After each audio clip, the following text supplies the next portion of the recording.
करें वो अलग बात है, लेकिन जिसका हो रहा है, जो पालन करने लायक है, उसको तो करने दीजिए कम से कम।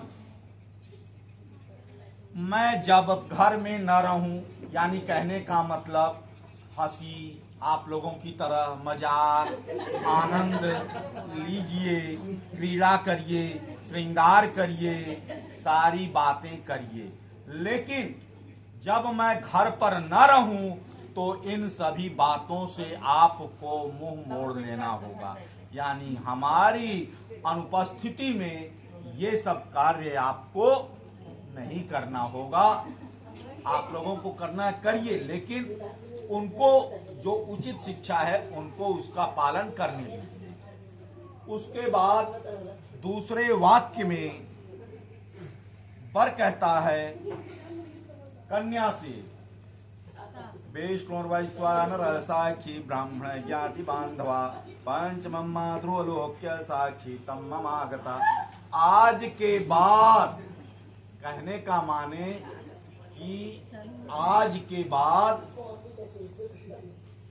हम दोनों में से कोई ये कह नहीं सकता कि हमारी शादी नहीं हुई है, क्योंकि इसमें जो कलश हैं वो विष्णु के भगवान के रूप में साक्षी हैं, दोनों तरफ के ब्राह्मण गवाह के रूप में हैं, अग्निदेव हैं, आपके गौरी गणेश हैं, स्वजातीय सभी भाई बंधु हैं, सबके समक्ष ये विवाह संपन्न हो रहा है।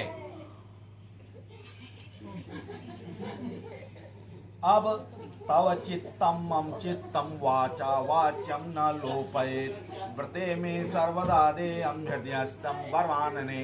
कहने का मतलब कि तीसरे वाक्य में वर स्वयं कन्या से ये कहता है कि हमें जो अच्छा लगे, हमें जो पसंद हो, वही कार्य आपको करना चाहिए। कहने का मतलब ये कि अब हम आलू परोरा का तरकारी में तू साग बना के रख दिया, हमको मिर्चा कम पसंद है, तू वही में मर्चा झोंक दे। तो अब कहने का माने कि हम 9 बजे ऑफिस जाए के बाद तू 8:30 बजे सूत के उठा, ऐसा नहीं होना चाहिए।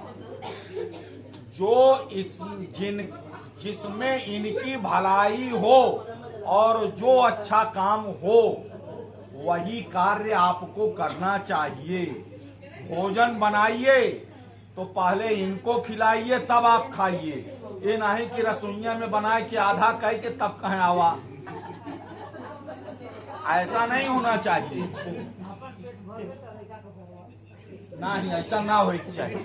पहले लड़के को खिला करके फिर उसमें आप लोगों को खाना चाहिए। नहीं, ये मेरे उठने का टाइम है 4 बजे। तो अब रह गई बात कि हमेशा कन्या को वही कार्य करना है जो इनको पसंद हो। अब उसके बाद इतना ही नहीं है, चौथे वाक्य में वर कन्या से कहता है मम तुष्टिश्च कर्तव्यम बंधुनाम भक्तिरादरात् मम आज्ञा परिपालय। कहने का माने कि जब यहाँ से हमको तो आप संतुष्ट कर देंगी, ठीक है, लेकिन जब यहाँ से अपने माता पिता भाई बंधु को छोड़कर हमारे घर जाएंगी, तो जैसे आप अपने माता पिता के साथ व्यवहार करती थी, वही व्यवहार हमारे माता पिता भाई बंधुओं के साथ भी आपको करना चाहिए। कहने का माने कि अब यहाँ ने सुनाई तो दे तो करवा तो दोनों खुलल हो ना, तो ऐसा नहीं होना चाहिए कि हमारे पिताजी आए तो ठीक है, उनको मैं दंडवत प्रणाम कर रहा हूँ और ससुर जी के ऐसा नहीं होना चाहिए। जो आपके पिताजी हैं वही इनके पिताजी भी उन्हीं के साथ वही सम्मान इनको भी देना चाहिए। आपको इनकी माता पिता भाई बंधु को भी वही सम्मान मिलना चाहिए। ये था चौथा वाक्य। और पांचवें वाक्य में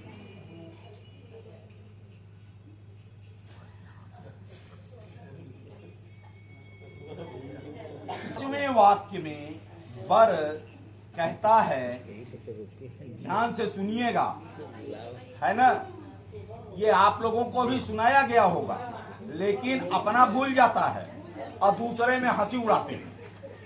ऐसा नहीं होना चाहिए। तो बिना पत्नीं कथम धर्म आस्माणं प्रवर्तते तस्मात् त्वं विश्वस्य भामांगिनी मामंगिनी च। कहने का माने कि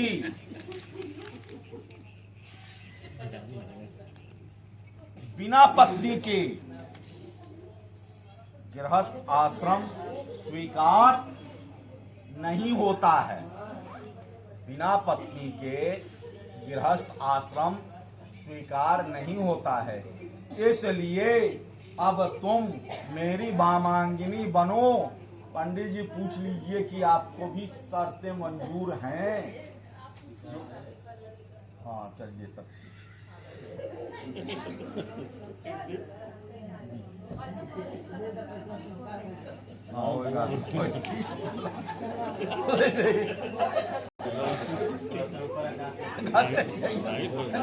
देखो दोस्तों, ये हिंदू समाज में ऐसे ही शादी विवाह होता है।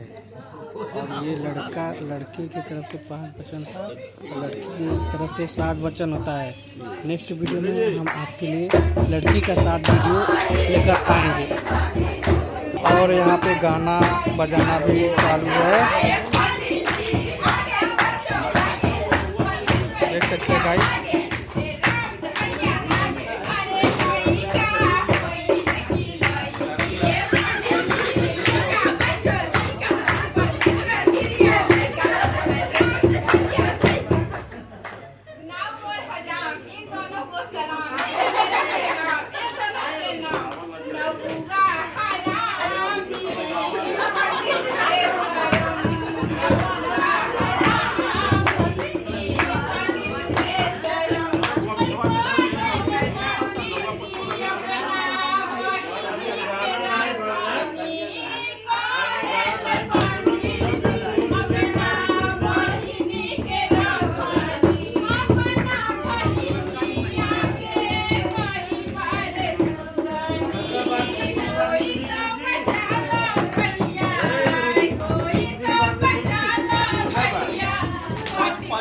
अब सिंदूर दान होने जा रहा है दोस्तों।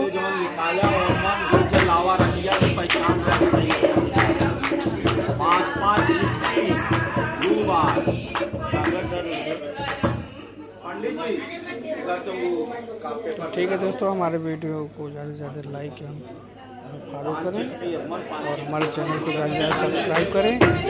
हर तरह का वीडियो और ब्लॉग हम लेकर आते रहेंगे अपने वीडियो में।